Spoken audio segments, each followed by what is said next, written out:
Hello my viewers, if you're interested in buying a helmet like this, or maybe a life-size one, you can go over there and shop at greenguy.com. They have NCAA teams, they have NFL teams, they have all your favorite teams. They even have the teams that you don't like the Bengals, Browns, and Ravens. I'm gonna let anybody buy that, but they have that too if you want to buy it. So go over there and use my promo code PITSIN and go and shop some of your favorite football helmets now. Hello my viewers, welcome back to the channel. My video title, you know what this video is about. Today we're talking about, of course, the Steelers. Pittsburgh Steelers, some news and updates. Right now, the Steelers are sitting at 5-4, atop of the AFC North, but maybe not for long. They'll get things right and get things fixed and get things situated. The Steelers got to find a way to get themselves back in the groove. I'll make a video tomorrow.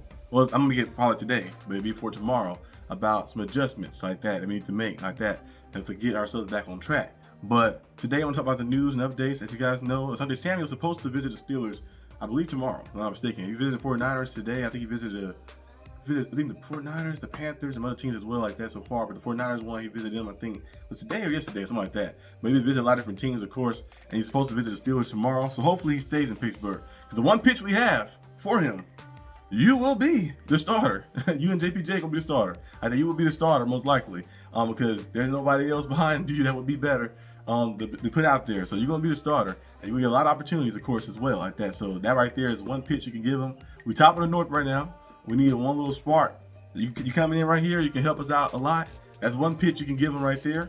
Being a team. Now that's another team like 49ers, is another team too, is in a winning situation as well. I think Packers was interested in him as well, so that's another team in a winning situation. I know he lost to the Eagles yesterday, but they're still in a winning situation too. So we'll see exactly what decision he makes. But I'm hoping that Coach Tomlin and Mr. Marcon, I know Coach Tomlin is very good at players. Hope we can sway him to get him here, and we can sign him for the rest of the season, because we need help in the cornerback position. So that's what I told them before. Remember in the draft, remember I was saying in the draft, the two things we need the most. I said we're probably going to get Aaron Rodgers, so we don't need to draft a quarterback in the first round. I said probably D lineman. I said D lineman, cornerback, receiver. That was my top three things. I said we should trade back in the second round so we can get ability to draft a cornerback, or you may take one differently. But I said receivers, you can get one in the third round, and so you can find different guys. Jaden Higgins was there, and we passed upon him and went to get a running back. Got Caleb Johnson, who we don't even use. I feel like a cornerback would have been good. We get Derek Harmon, who's a good player, been playing good for us. Derek Harmon, first round. You could trade it back in the second round. Got you a cornerback or receiver in the second or third round like that. Both of those spots. But the Steelers decided not to do that. Thought they're gonna maybe bring one in or something, but they didn't bring one in. They didn't trade for one either. Now they're sitting a little shaky. But hopefully Asante Samuel Jr. does sign here. We need that. We're gonna need some type of spark, because Darius Slay, even though he hasn't played the best football this season, the veteran, he's nearing close to the end of his career, of course. But he got injured, and after him, it's really nothing too crazy. James Pierre is solid. He made some plays. He played hard. He's a charter. He had a few pass breakups. They tried him a few times. They got some completions on him, but he has a few pass breakups in that game. So if he had to fill in, I think he'd be solid. But Corey Trice, now I think his window is November to something. I think it was November to 20 something. I think they opened his window. So hopefully he can play this week. If we can activate him, because he didn't practice in a little bit. So hopefully we can activate him and have him play. The 6'4" cornerback, 6'3", 6'4" cornerback we have on our team. We get him out there. You have James Pierre, and if you can get Asante Samuel, that'd be great with JPJ. So you have JPJ, Asante Samuel, Corey Trice can place, guard in the slot. The size he is, we've seen him do it before. I think before the injuries, have him play in the slot position. Him and James Pierre switching in and out. That'll work out well, I think, for the long run and be a big improvement. We can do that. But if we don't get Asante Samuel, we don't need Corey Trice either way. We do get Asante Samuel Jr. If we don't get Asante Samuel Jr. like that, we're gonna need to find a way to get it done. If you gotta offer more money, he'd be like, Asante Samuel's like, I'm considering what's in there right now. How much they offer you? Most teams probably doing a 1 year deal. I said, well, how about this? They offer you what? 1 year? We'll offer you the 3 years. So you're 25 years old. We'll offer you 3 years. Put the number out there. We need help. We need help right now at the cornerback position. I say Samuel Jr., he would be on the team right now if he didn't have that injury to his neck. I know the team would have definitely signed him by now. Of course, the injury never happened, but he got cleared, of course, to come back and play. And I think he'd be a nice get, because he can cover. Of course, we've seen some games he had. Remember the game he had last year against the Falcons, right? Those 2 interceptions he had. He can cover. He played well, of course. He played tough, of course. Has the experience as well, and it would work out well here, I think. Like that, we need somebody who's fast. Like he got speed too. He can match up against some of those receivers. So hopefully we can find a way to get Asante Samuel Jr. on our team. MVS, hopefully he gets activated. I don't know if he got activated already or not. I haven't seen anything about it. Let me see, MVS. I know they talk about him joining the team, but I don't know if he activated or not, but they'll probably activate him eventually. We just need all the help we can get at receiver. Right now, our receiver room is very scarce. That's why we wanted to draft receiver. I thought when we traded George Pickens away, we had a plan to maybe bring somebody else in. I remember when it first happened, I remember I had that video on this channel and my other channel. I was like, GP and DK on both sides? That'd be crazy. Like that. And Aaron Rodgers on the ball too? That'll be crazy. But then traded George Pickens away. I was like, okay, we got DK McCaff still, so we'll see. Maybe they trade for somebody or draft one. They didn't draft one. They didn't trade for anybody. And now we're sitting in the spot where Calvin Austin, we keep dropping a lot of passes as well like that. He made some plays, but he dropped a lot of plays too as well. You have him, you have Roman Wilson, who's out. They're like all right, but they're not really like something you can rely on every game. MVS will definitely probably be the second guy, based off what these guys have done. He'll be the second guy. I'm not saying MVS is some crazy spectacular receiver, but it's better than what we have. And we can go out there and bring somebody else in like that. We can make a move and bring somebody else in to add some depth. That'd be nice. I think what's his name? One of the supporters of the channel, Byron Nelson. Be watching the stream and stuff. Shout out to him like that. Always tuning in for the streams and everything. He did mention Tyler Boyd before. I see that name circulated around a little bit. Tyler Boyd. I remember I made a video about him.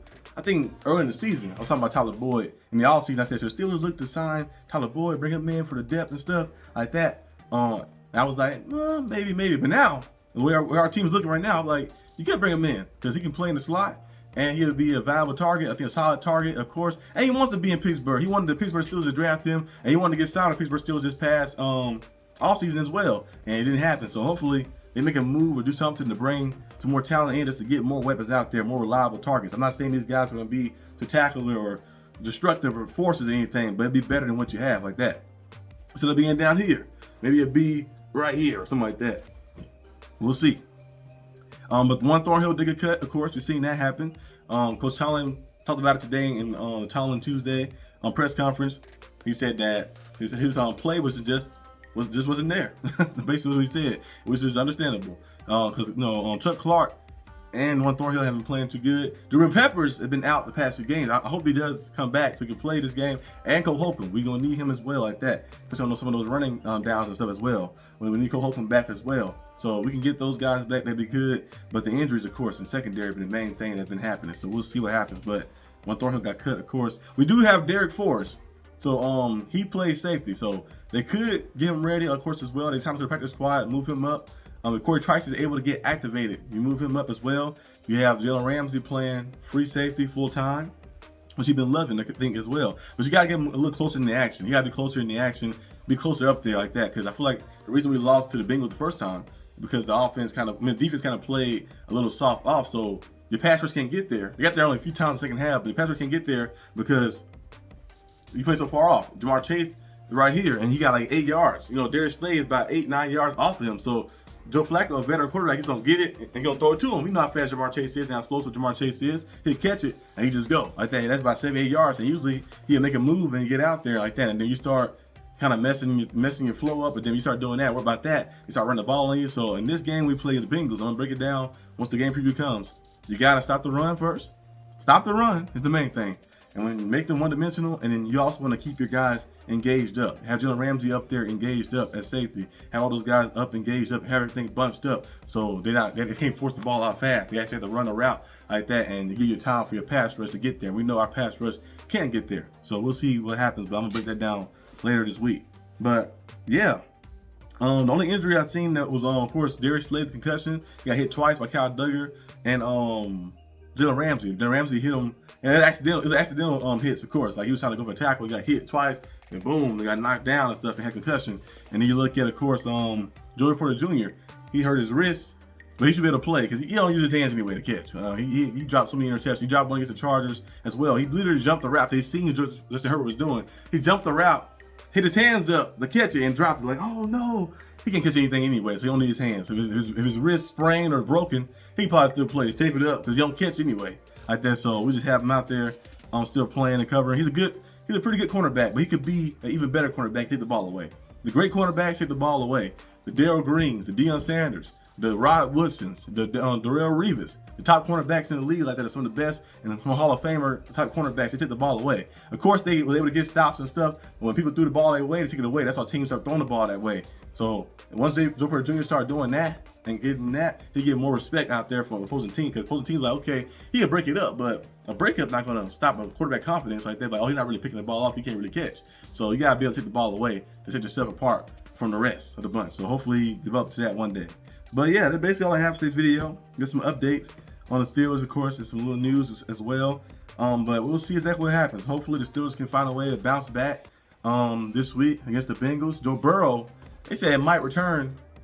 They said possibly could play this week. They opened his window, I think. He could play this week. To me, I don't really care what quarterback play. If it's Joe Burrow or Joe Flacco, we just need to win. It don't matter who plays like that. But Joe Burrow could return this week, they said. But I don't think you want your quarterback returning to play the Steelers in the cold. I know the Steelers defense might not be the best as it once was years ago, but the past few weeks they've been playing at a pretty good level, solidly. Now I've been the offense been struggling the past 2 weeks. I don't know we won against the Colts, but if you watch that game, the offense wasn't able to get third down conversions, and the defense kind of set them up in a lot of short yard situations for them to get those easy touchdowns and stuff. But when the defense doesn't do that, the offense was struggling very badly on the past few games. So we'll see how things go. But I don't think Joe Burrow is playing this week. But if he does, he does. But if he doesn't, he doesn't. I feel like Joe Burrow, Joe Flacco, they both still good. Joe Flacco played a good level last time, played a good level so far on his whole team with the Bengals, and then Joe Burrow as well. So either way, it's still both positive thing like that. Only thing that you have to worry about with Joe Burrow though is his mobility, because Joe Flacco not really moving like that. So you have to see how things kind of go. But that's all I have for today's video. Hope you guys enjoyed this video. If you like and subscribe for more content, and I'll see you guys next time on the channel. Peace out.